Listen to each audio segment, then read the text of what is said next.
ejército del Ebro, rumba la rumba la rumba la. El ejército del Ebro, rumba la rumba la rumba la. Una noche el río pasó. But 40% of Madrid at least has voted for the Catholic right. And yet this is the town, the city, filled with refugees, virtually abandoned by its own army, which will turn out to stop Franco for the first time in the last week of October and the first week of November 1936. Everyone around the world is reading the reports of the press. They're all in Madrid. They're all there to report the fall of Madrid. And as Franco gets nearer, he announces the date of occupation. He sets up the order for the parade. His troops set up the judicial procedure of who they'll execute. They have the food lined. They have special arrangements for mass to be said. The whole occupation has been laid out. And General Varela announces the attack, and they go into the attack. And at this stage, the people in Madrid are on their own. And all around the world, people who hoped that this republic might at least withstand are watching the fall of this one bastion of active defence against the growth of fascism in Europe. Countries all over Europe have fallen to the right and have fallen to the extreme right and have fallen to fascism. And nobody has managed to stop them, and few have fought, except in Spain. And at this point in Spain, it becomes Madrid. And that first help arrives around the end of the first week, and it's in the shape of the international brigades. And to the people of Madrid, who have barely held off Franco as he eats his way into the city, the key battle takes place in the 2 days before in the Casa de Campo, this great park on the west and northwest of Madrid, and they have barely held him. The government have fled down to Valencia. And suddenly, I remember a man telling me in 1994, he went up with his mother to the front lines where their houses up near where the university is had all been shelled to see could they rescue some stuff. And there was still some shelling going on that Sunday morning, and he and his mother stood in a doorway. He was holding her hand. And then from the wrong side, from the Madrid side, they heard the sound of trained marching feet. And of course, your first reaction is the enemy have broken through. But then you hear the sound of cheering. You say, cheering? Who could it be? And as they get nearer, they can hear the people shouting, the Russians, los Rusos, los Rusos. And up come the first battalions of the new International Brigade, the 11th Brigade, dressed in overalls with their machine guns. They're from all over the world. 6 or 7 of them at least are British. One of them is Churchill's nephew. They're led by a Hungarian. And you have the first truly international army. Something unique in history that has never been quite equalled, and which brings people like Charlie Donnelly and Frank Ryan and all that they bring to Madrid. Franco eventually has to settle down to a siege of Madrid, and Madrid becomes the first significant city in the world where mass bombing of civilians is established as a norm. And this breaks all concept of what is allowed in a war by any country up to now. The famous 1920s Convention on Aerial Warfare have limited the use of attacks on civilians. The shock of Madrid to Franco is so great that his German advisors send back word that it looks like this war is lost. And in Franco and Mola's rearguard, the feeling is that they've taken a chance here and that their chance has not come off.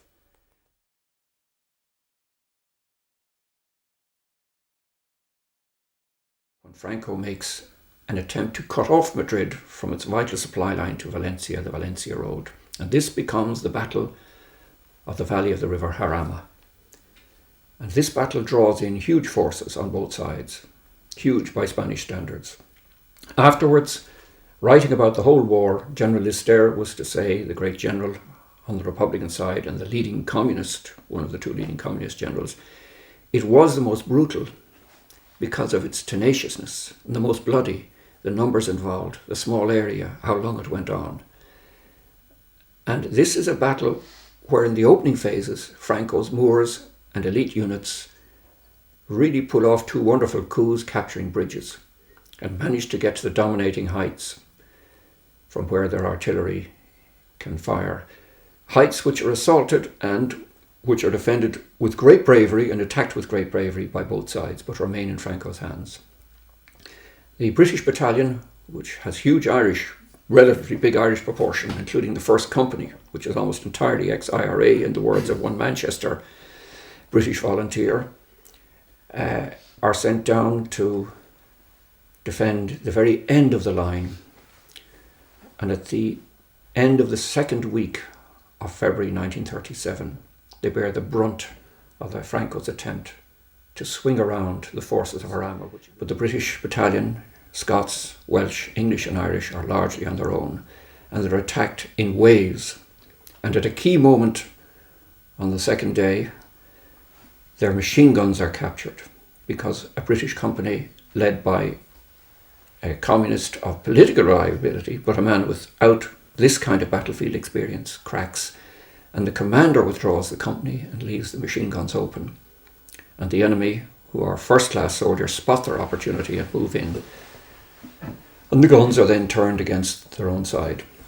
This forces the retreat, and the conditions of this retreat are terrible. The line breaks, but before the line breaks completely that night, Jock Cunningham and Frank Ryan managed to rally the troops, and they march back singing the one song that everybody knows, the Internationale. And by the time night falls, they've not only recovered their lines, but they've driven the enemy a little further back.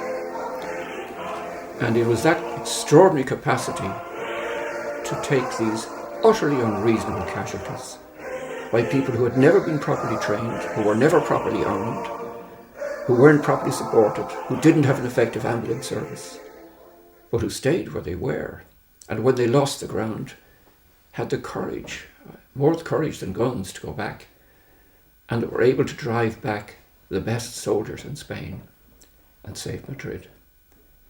And the following that, we have the attacks where the Irish who've gone over to the American Lincoln Battalion on this same issue of the row of being in the same unit with the British, which has come up, and includes Charlie Donnelly, who didn't want to go and has argued against it, but respects the democratic vote.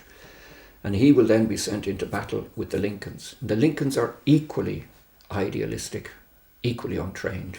They're given their guns on their way up to the front, and they take them out and they have to use their shirts to wipe the grease off the guns. And they stop in the dusk at a hill, and they're allowed to fire 3 rounds into the hill to get the idea of a gun and the idea of a ricochet. But that's not even enough time to know what the sights in your actual gun are like, to know your weapon.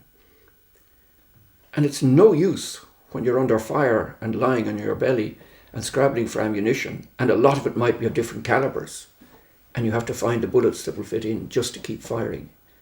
And all you've got is a rifle that may only be firing 1 shot at a time against machine guns dug in.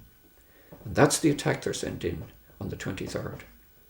Charlie Donnelly survives that, many others don't.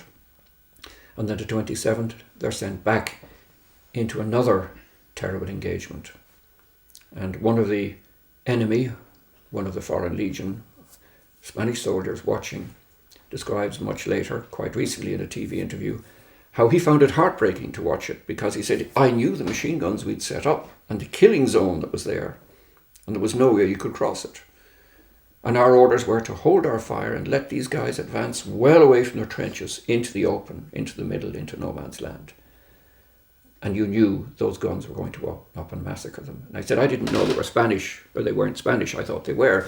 And I'm looking at people like me of my own age, and at this stage of the battle, I'm sick of it, and I really don't want any of this. On the other hand, he said, you have to face it, they're coming for you. And then the guns open up, and it is a massacre. And Charlie is one of a huge number of dead. Charlie was unlucky. He was a lot more advanced, and his body was found quite close to the fascist lines, which is why it couldn't be found for a number of days. And it was, of course, Peter O'Connor and the Power brothers from Waterford, I think, who went and brought it in.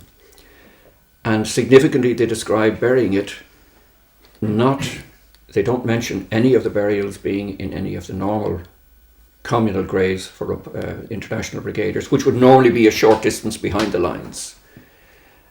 And there's no reason to think that that's in Morata Cemetery, because they simply describe burying Charlie out under an olive tree.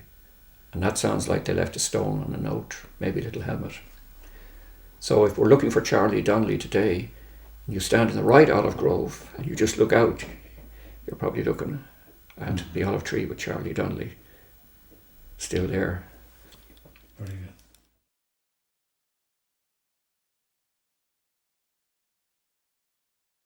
The idea for a monument to Charlie Donnelly in Jarama began probably back in 2006, 2007 as a consequence of a group of people who had went out to Jarama, to the Jarama walk, a walk initiated by Sevi Montero and Bob Doyle around the Jarama battlefield. I myself had been going out to Jarama for a number of years to my interest on Charlie Donnelly and trying to ascertain information about him. There'd been very little information about Charlie Donnelly, and there was a stone done by Dungannon Council, to a memorial in Dungannon to him. And at 2007, at a dinner in Madrid, some people were discussing the idea, that there's nothing happening. It doesn't appear to be any particular memorial to the Irish volunteers, brigaders who died out in Jarama, and the idea was flagged up by Maureen Shields that maybe there was something that we could do. And Rivas Council was very much interested in linking up with Dungannon to do the project, and they would be very much interested in, because a large part of the battlefields lies within their council area. Last year we had given a commitment, like us as the Friends of the Charlie Donnelly group, give a commitment to Rivas that the project would be done. We certainly knew we had the will to do it. It was just a case of the logistics and garnering the support and the finance to do it. And after a series of meetings among the group who had gone out, and who had been going out since probably the early 2000, we came up with the concept of sponsoring a stone. And the idea of bringing stones out from Ireland came from an original memorial that we had, sort of temporary memorial we had built out there in 2006, 2007. And the idea was to take a stone from each county, given that each county in Ireland had a brigadier, there was brigaders from each county in Ireland, many who died, and we decided that we'd take a stone out from there, and to that end we take it from significant historical and social, political sectors of each county. We'd build those into a memorial wrapped around with stones taken from the Jarama battlefield. And again, those stones would come from significant areas of the battlefield. That was the idea, and the means to fund that came from a very successful night we held in the Teachers' Club of music and poetry and talk. And a large number of people came on board with the idea, and suddenly we had garnered a huge amount of support and goodwill towards the project. And with a great assistance from, we couldn't name them all here because there were so many, but the main people who would have been involved in it would have been Maureen and Eileen Shields, who liaised with various people throughout the country in regarding stones and collecting of stones. Other people's up within the Tyrone Coal Island area who secured the main stone, cleaned it down and delivered it to Kildare for shipment. There were people like that, and other people who, with their own knowledge of particular areas in Ireland and particular counties, garnered stones from each of these places. Like, for instance, out in Achill Island in Mayo, it was Tommy Patton, who was a brigadier who was killed. Stone came from that area. We successfully gathered all the stones, packaged them and shipped them over to Madrid. And all we had wanted was the weather to be kind to us. That it was not. Thankfully, Rivas Council, who had done the base and the foundation for the memorial, had come up with cover so we could build during the time, but it made it very difficult. Collecting the stones out on the Jarama battlefield was a nightmare, with heavy clay and muck and tramping through fields, much like it was in February 37. We had many offers from probably 15 to 20 people who had said they would like to go out and build it, but we just drew them out of a hat, the names that went out. And I'd like to mention Kevin Maguire, Sean Welsh, Stevie Moore, Rob Jackson, Gabriel Clery. And these are the people who built it in very difficult conditions and managed to get it completed in time. As I say, the idea was that the 32 stones, one from each county, would be wrapped around by the stones from the battlefield, symbolising that the Spanish earth holds these memories of these people dear. As I say, it was completed in time and unveiled in a large gathering on a Saturday, the 27th of February, 73 years to the day that he died.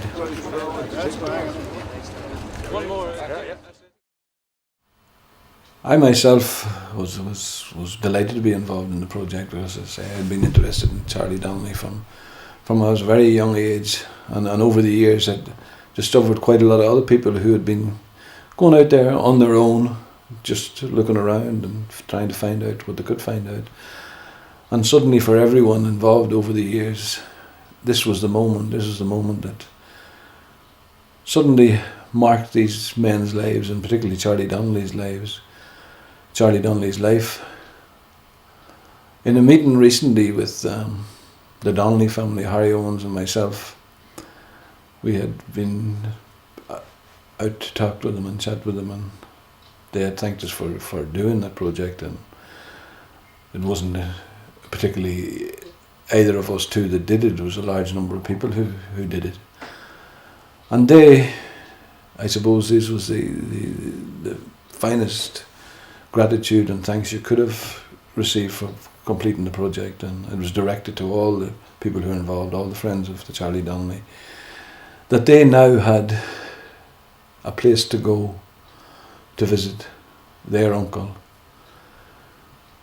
somewhere they could stand and remember, and something that marked an end to silence.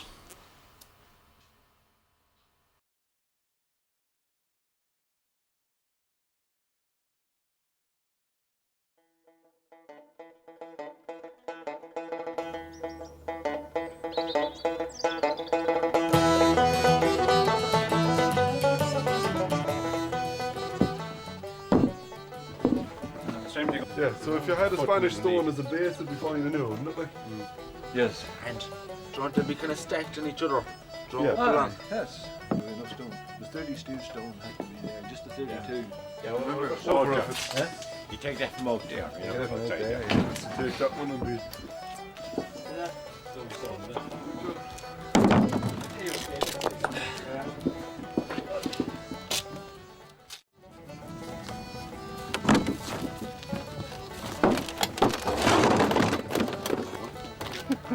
I had to acquire it myself. With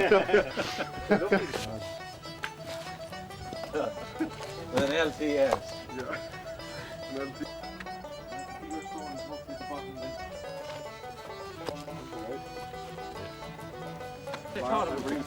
Yeah. It's nice to look at it, and I thought it a bit.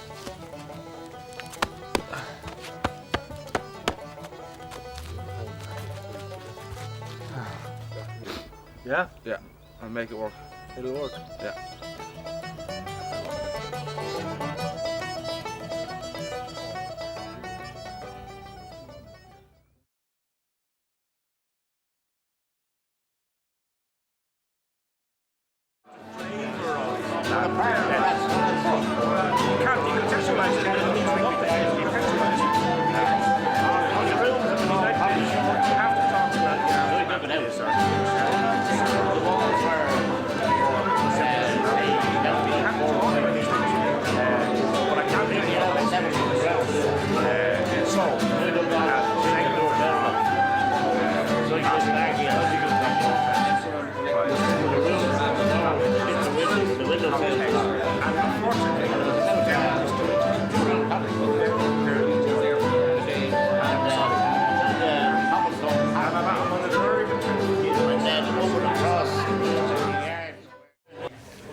trying to fundraise to build a cairn which will be erected in Jarama, 27th of February, which is the anniversary of the death of Charlie Donnelly. It's very fitting that we commemorate Charlie Donnelly on that day, not only because of the anniversary, but Spain and the Spanish Civil War has often been referred to as a poet's war, and Charlie Donnelly embodied everything that was good and noble and sacrificial about the people who fought, and many of them died, of course, in Spain, and it's for everyone in the Connolly column. I'd like to thank in advance the musicians, the poets, and Harry Owens, who give a short talk on this as well. And I'd like to again thank you all for turning out tonight, and I really hope you enjoy yourselves. Thank you.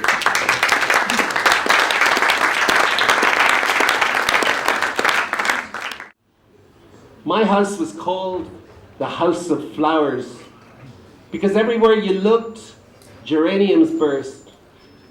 It was a house beautiful with its dogs and children.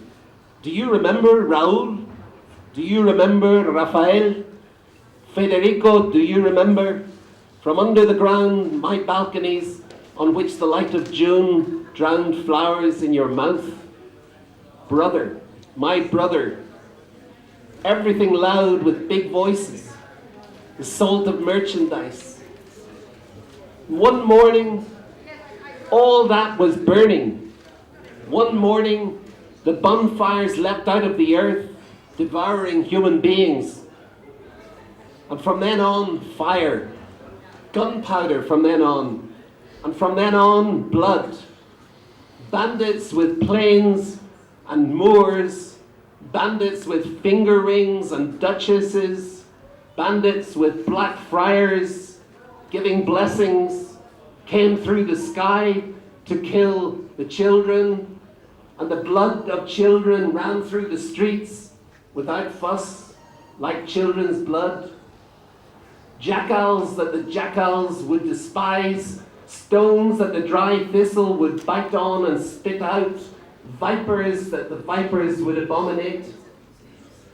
Face to face with you, I have seen the blood of Spain tower like a tide to drown you in one wave of pride and knives. Treacherous generals see my dead house, look at broken Spain. From every house, burning metal flows instead of flowers. From every socket of Spain, Spain emerges, and from every dead child a rifle with eyes. And from every crime, bullets are born, which will one day find the bullseye of your hearts. And you will ask, why doesn't his poetry speak of dreams and leaves and the great volcanoes of his native land? Come and see the blood in the streets. Come and see the blood in the streets. Come and see the blood in the streets.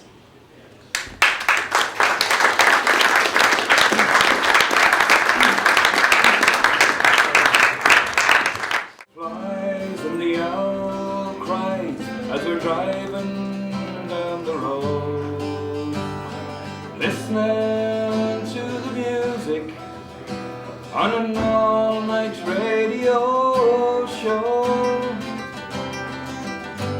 The announcer comes on, says if you've got ideas, I'll file a patent for you. What good's an idea that's not in the stores, making a buck or two? We drive through the town where the shutters are down and the all-night restaurants closed. It's the land of the free, they've got booze and TV and tramps in the telephone booths.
Charlie Donnelly was born the month before the First World War broke out in a small townland outside Called Island called Killybracken. In 1920, when he was 6, his family moved to Dundalk. The border at that stage did not exist. They were just moving a few miles south. In 1929, his family moved to Dublin in 27, and in 1929, he was enrolled in arts in UCD. UCD in Earlsford Terrace was a staid place, very rigid, very Catholic, very right-wing, as indeed it remained until the move at least to Belfield. In 1931, Charlie began to take an active interest in politics, and 1931 was very like where we are today. In Wednesday's Financial Times, there were 2 different articles in different sections warning that this coming year, 2010, will be the year when the trade wars break out. We've had the first year and a half of the financial crisis, just as they'd had in 1929, and in 1931, the violence breaks out in trade, and the following year, the Hitlers arrive on the stage. And the year before Hitler showed his face at a national level and internationally, young Charlie Donnelly, who was only 18, was warning of the Hitlers and of the meaning of the Mussolinis who were already in power. In 1932, he becomes interested in social activism because fascism and the forces for which it acts are already on the streets of Dublin, and the issue of landlords' evictions, close to us today, and the issue of trade unions being prohibited, even closer, are on the agenda, and Charlie begins going to jail as a social activist. In 1933, he has to repeat his year in UCD, another good sign of somebody whose mind is a little bit larger than the courses provided in that still conservative university. And in 1934, Charlie moves into full-time activism, and we have a remarkable development in Ireland. We have what in the continent would be called the Popular Front, the merging of all the strands of the liberal democratic centre and the different shades of the left, rural, industrial, Marxist, non-Marxist. And Ireland's Popular Front was called the Republican Congress, and it was an outgrowth of the Republican movement. Those who had fought the wars of independence and the Civil War and had now realized the fight was not a fight with guns. It was about the issues for which they had fought. And the question was, what were those issues? And these people almost succeeded at an IRA delegate conference in winning a majority. And when they didn't, they moved ahead. Now these were experienced fighters, people who understood about hunger strikes, people who understood about mines and bombs and ambushes and being interrogated and tortured and suffering years in jail. And yet a 20-year-old Charlie Donnelly, at their first formative meeting, is elected to the executive. This is some unusual guy. Charlie Donnelly is part of this strands with a young Communist Party, not always called that, with people who come from all strands of the IRA, who have moved into social struggle, and with members of unions and a left which hope to bring a Labour Party with them. And he starts going to jail and is jailed at least once a year for the next 3 years. At the end of it, he decides that there is very little future here in social activism. And he arrives in London and tells his friend that he joins, the way we all do, we go to London, you look for the floor to sleep on, and what are you here for? He says, I couldn't stick it anymore, the stupidity of the place. He's left very brilliant people behind who have remained merely students on the left. Cyril Cusack, who lasted to our own days, notable figure, and remembers Charlie and said, we went part of the way, Charlie went all the way. And you then say, what has Spain got to do with Charlie Donnelly? Charlie was analysing for himself the politics. He had that duty which we all have, and he worked very hard with a good brain in the duty to think for yourself, to analyse the history in the streets around you, the news in the papers.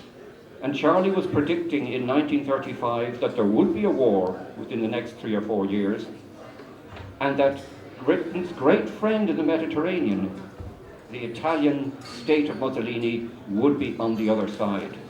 Nobody in the British cabinet accepted or believed that for a moment. Nobody in the Foreign Office. And most people in Dublin would have seen a stable Catholic Mussolini state as an excellent model to be followed. And the following year, when the Civil War broke out in Spain, and when the Spanish Republic was abandoned by the democracies that it had structured itself on, by a democracy which was only trying to reform Spain in the way that the Irish land question had been reformed. For this was the great issue in Spain, the haves and the have-nots. But Franco's failed rebellion brought about the very revolution that Franco used as an excuse for his rebellion. When his coup failed, that revolution happened. And the Spanish church, in many, though not all parts of Spain, which had been a pillar of the repression and the landlords and the Guardia Civil, became an object of great anger for or against. And 7,000 clergy paid with their lives in often dramatic and brutal circumstances.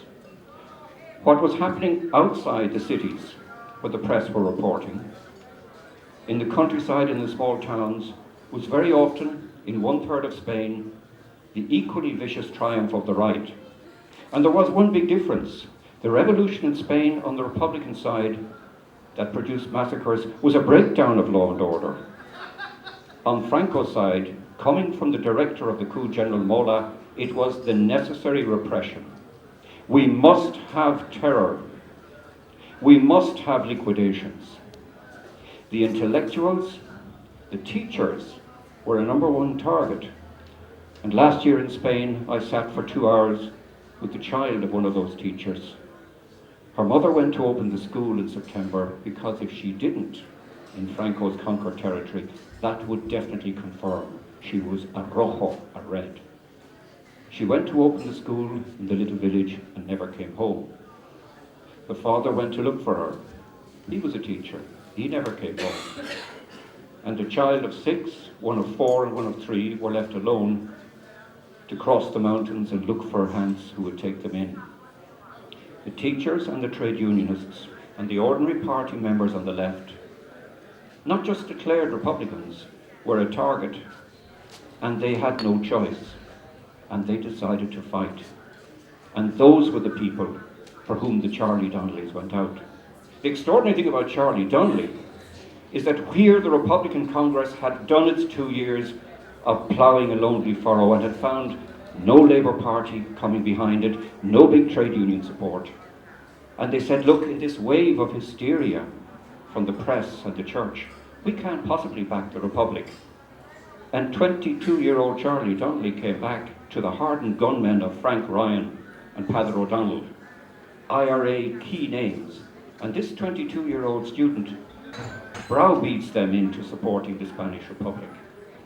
And that leads to 320 Irishmen from Ireland, Britain, and all over the world joining the international brigades. Some were already in Spain, but Charlie Donnelly says, no, you put the Republican Congress behind the Spanish Republic. And having done that, he went back to London and put himself behind that Republic. Not as a leader, not as a poet, not as a great political mind, but as one more soldier. And when he's killed on the 27th of February at the Battle of Jarama in 1937, he's with the Lincoln Brigade. He's with the Lincolns because the IRA and the others had felt aggrieved, and very reasonably, by the political presentation of their fight within the British battalion. And Charlie and Peter O'Connor and others had voted against moving on the grounds that their unity with the British working class was the statement they needed to make. Charlie accepted the decision of the majority, even though it was politically wrong. and he becomes part of a Lincoln brigade of virgin soldiers who are moved into machine guns on the 23rd of February, and luckily survive that first engagement. But 4 days later, on the 27th, it's a complete suicide attack. There are 3 lines of machine guns set up by the fascists, and in the olive groves where they advance, there's very little shelter. When you're out in these olive groves, you know, it's not bunches of trees. It's a tree 20 metres and a tree 20 metres. There's virtually no shelter. And that's the battleground where those fellows had to advance and die. And that was the last attack, protecting the vital lifeline of the city of Madrid. And Madrid was the only place in the world where an organised government was trying to fight the steady fascist takeover of Europe, which had continued almost unchecked except for the people of Vienna in 1934. Everybody else was backing down, handing over. Well, they're doing our job. They're not the sort of people we'd have to dinner, but they're looking after the workers and they're making sure those Reds stay in the box. Very useful people. And the Charlies were those who could see where those very useful people were taking us. And if we're not careful in our day, people like that who are still there will do what they think is necessary in the next few years. So when we remember Charlie Donnelly, we remember our own needs and our own day.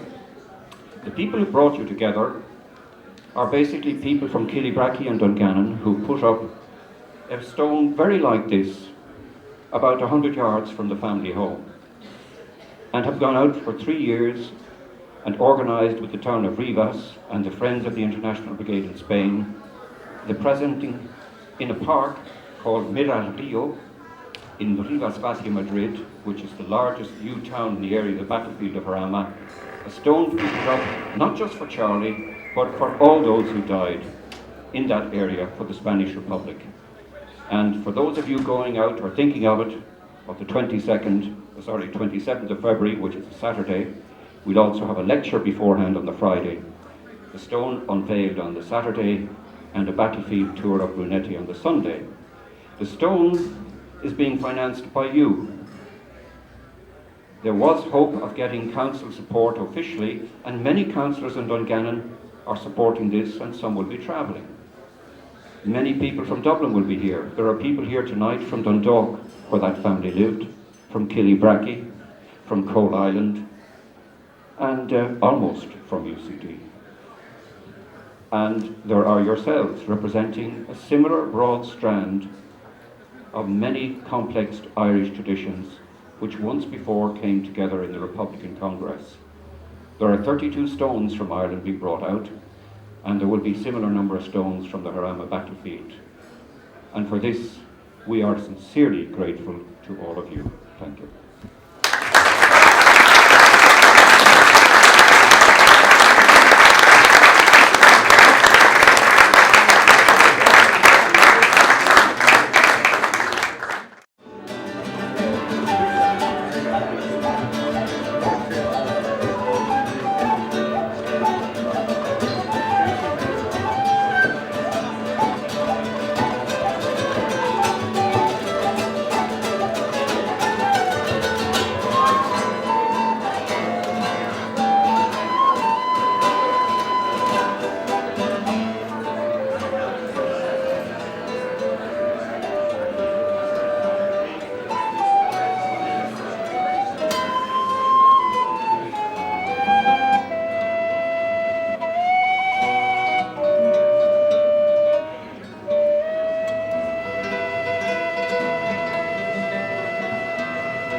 For his bones they lie scattered on the root soil of spring. Young Jamie Foynes in battle was slain. He came from the shipyard that stands o'er the Clyde. His hammer lies idle, his tools laid aside. To the broad Ebro River, young Foyers has gone to fight by the side of the people of Spain. There was not his equal at work or at play. He was strong in the Union until his dying day. He was grand at the football and the dance he was born. And young Jamie Foyers was the flower of them all. Huella a la sudía Santana, la mano nuestra huella, no sushareu. En Santana entre los tochos, en Santana entre los tochos, busquete y no te topaba, busquete y no te topaba, cantaban los ruiseñores, pensé que me nomaba, sé que ventear queremos, ya de los marineros, Santana la mioma, huella a la sudía Santana, la mano nuestra huella, no sushareu.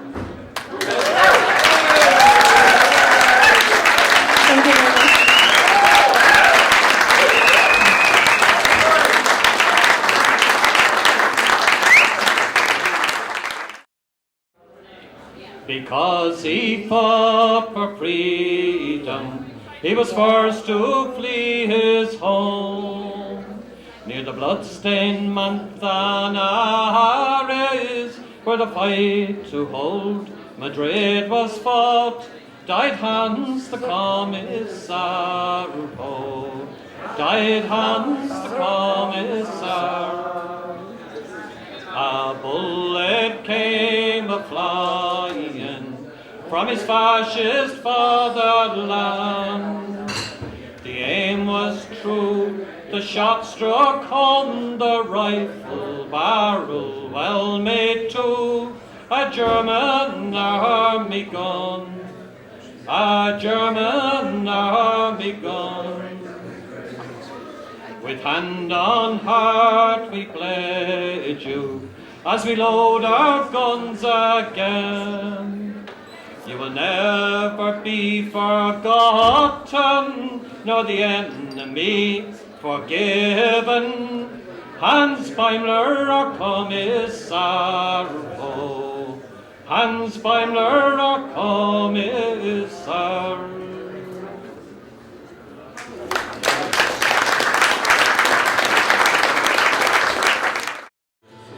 Viva la Quinceañera! No pass around the flesh that made them fight. Adelante is the cry around the hillside. Let us all remember them tonight. This song is a tribute to Frank Ryan, Kid Conway and Vinnie Cody too. Peter Daly, Charlie Reagan and Hugh Bonner. Though many died, I can but name a few. Danny Boyle, Blazer Brown and Charlie Donnelly. Liam Tomlinson and Jim Straney from The Boys. Jack Nalty, Tommy Patton and Frank Conway. Jim Foley, Tony Fox and Dick O'Neill. Viva la Quinceañera! No pass around the flag that made them fight. Adelante is the cry around the hillside. Let us all remember them tonight. Viva la Quinceañera!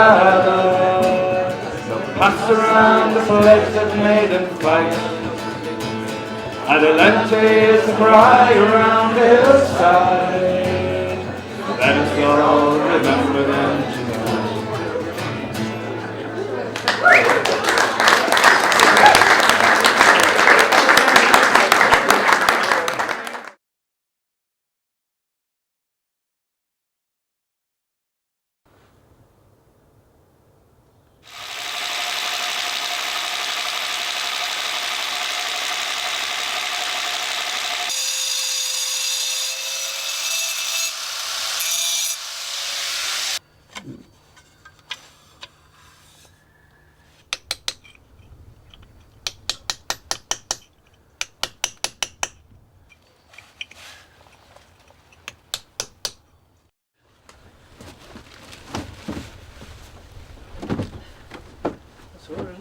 Yeah. Right.